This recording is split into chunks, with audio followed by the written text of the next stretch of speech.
important message that I feel will be very, very relevant to all of you in different ways. I mean, yes, I did prepare a very, very long and intellectual and intellectually sound and accurate astrological preparation for what's happening.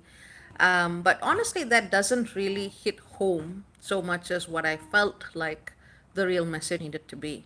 So I'll see if I'll just upload that separately later and we can, get into the real heart of the matter. Well, today's topic is faith, love, and courage. Because ultimately, at this time, without going into the details, what we are facing and what we have been facing and what we will continue to face into early 2026 is a need to truly align with spirit. And this is the thing, a lot of people talk about spiritual alignment. They may try to teach spiritual alignment, and sometimes they manage it. And other times they end up aligning with things that are not quite spirit with a capital S. And the little voice you hear is Josh going, "Get me out of here. I don't want to hear this." Give me a second. Nah? Nah? Take Josh doesn't like this topic. So, I can't. I'm live. So, effectively, when we talk about spiritual alignment, what we really need to be looking at is something that you can't put into words. That's why it's so hard to teach this, because people can use the same words and have very, very different meanings to it. But when I speak with the frequency that I believe is in best alignment for my path. And whether or not a person even understands the language, they will feel the energy of what I am saying. And that is how I have always taught. So I was actually discussing something with my brother because since 2021, the health situation has not been great at all. But we have been overcoming obstacles bit by bit through faith, through absolute faith, to facing each and every single day, not knowing what the outcome would be. And during this time, especially in 2021, we started working on a story together, which was a way for us to continue expressing our creative energies, even in times which were very, very dire. I didn't know that whether or not I would survive. It was that bad. And by the grace of the divine, by the grace of God, that is exactly what happened. I'm still here. And what me and my brother have noticed is the story that we wrote is eerily similar to some of the world events that are transpiring right now.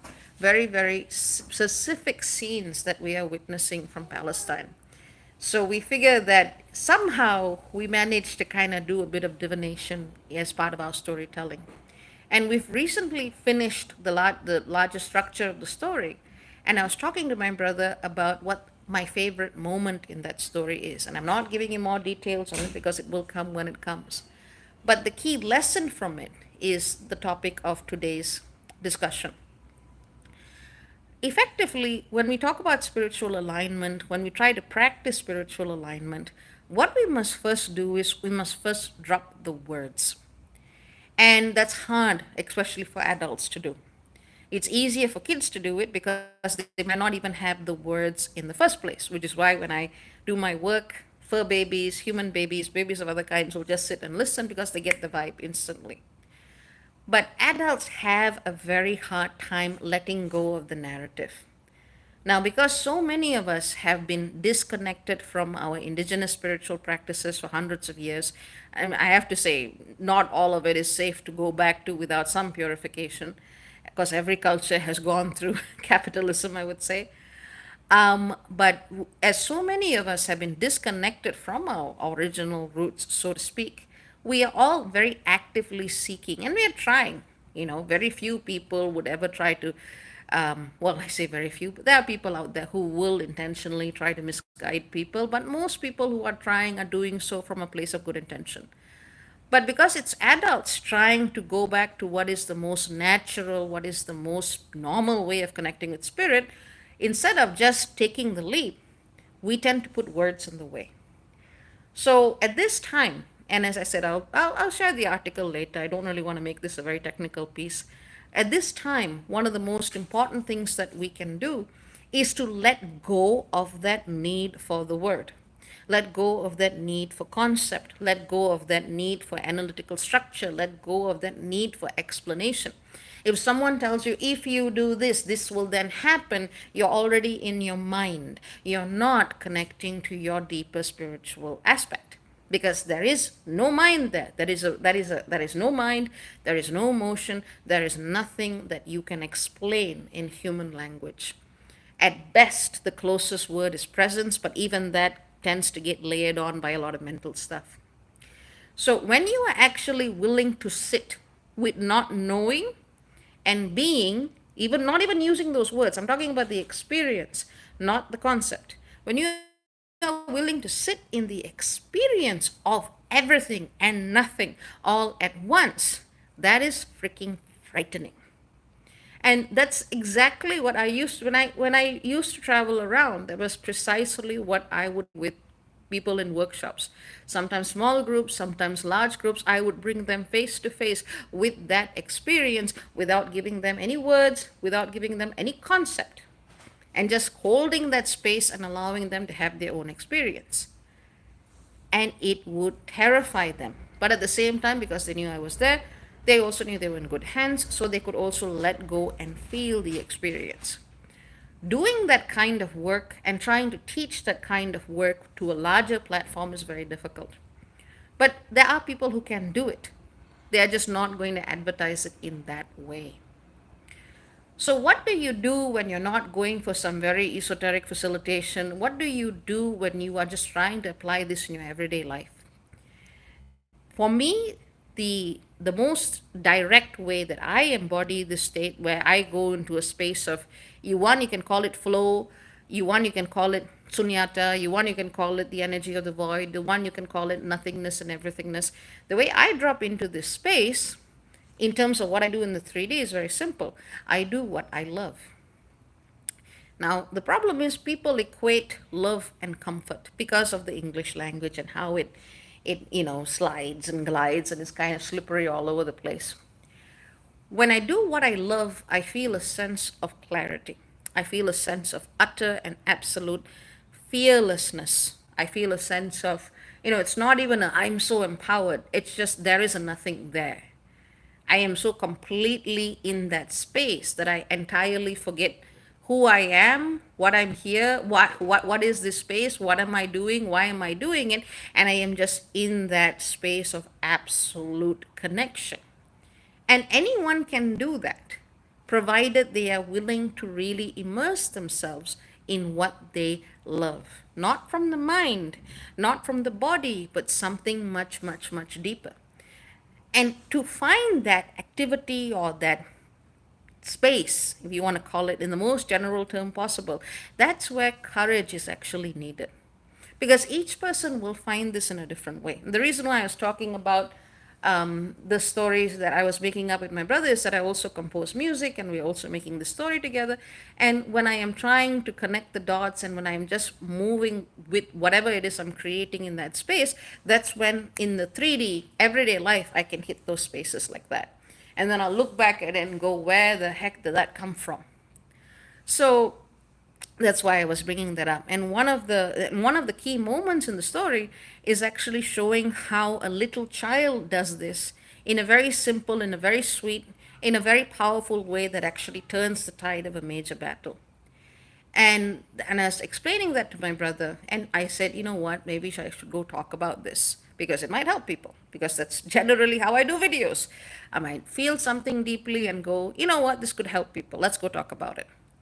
So, in your life today, without engaging the adult mind, without engaging concept, without trying to look for a system, without trying to look for a word, do something that just brings you into that space of love, of courage, and utter fearlessness. And the way you will find this is an absence of even thinking about all of that stuff. The moment you actually stop needing to find a word or a label and you just sit with whatever it is you are doing, that's when you get into that space of creation and connection. And as I said, everyone will have different activities, different different things that they do to bring themselves to this. You don't need to find this sitting under a tree. For some people, it's composing music or it's writing a story. For some people, yes, it can be meditation. For other people, it can be dancing. Whatever it is, go and do it. And if you have forgotten how to do it, look at children, because children do it effortlessly. Society comes in the way and blocks children from doing this work of connection with spirit effortlessly because parents don't exactly understand what is going on. They might think a child is just doodling. They might think a child is just playing make believe. But it doesn't matter what the activity is. It matters in terms of how open the heart is and how the heart allows you to connect to that much deeper self within. And that is what I would recommend more than anything else at this time. Yes, I am deeply in solidarity with those of you who are going out there and trying to make an active difference and an active change in this very, very unjust world. And that is extraordinarily important. And I am so happy for people who want to send focused mental intentions and imaginations and visualizations of the world that they want to see. That's help in a different way, but you got to make sure you're not just creating more thought forms that are not really in alignment with spirit. You got to make sure of that if you go the visualization route. But what I want to see more of is people who are living from that space of complete connection with whatever you want to call as the divine. Because different people got different words for it, and I'm not going to put a label there that you need to follow. Find whatever it is and sit in this space. Continue doing whatever it is that brings you to this space. What I can tell you is that more often than not, it will involve something deep in the interior of your being. And very often, you will feel it very, very, very deep in the chest. For some people, it might be very, very, very deep in the sacral center because they are on different roads. But for a lot of people, it will be so deep in the chest, almost like a pain, but not quite a pain, but a profound sense of awareness that just connects you to that much larger presence that you are. Because, in terms of Western civilization, and, obviously I've been influenced by Western thought. I went to Western universities. I speak English. And those particular ways of system that are embedded into that language. So I'm not dissing that. But it only takes us so far. I think, therefore, I am is a very shallow statement when we look at the totality of spirit. Because when on the spiritual journey, the first thing you need to let go of is that I. That is the first thing that you need to completely abandon in many ways. And I know that's scary considering it's the self-help industry, considering it's I am affirmations, considering these are words that are trying to reach outwardly to the divine.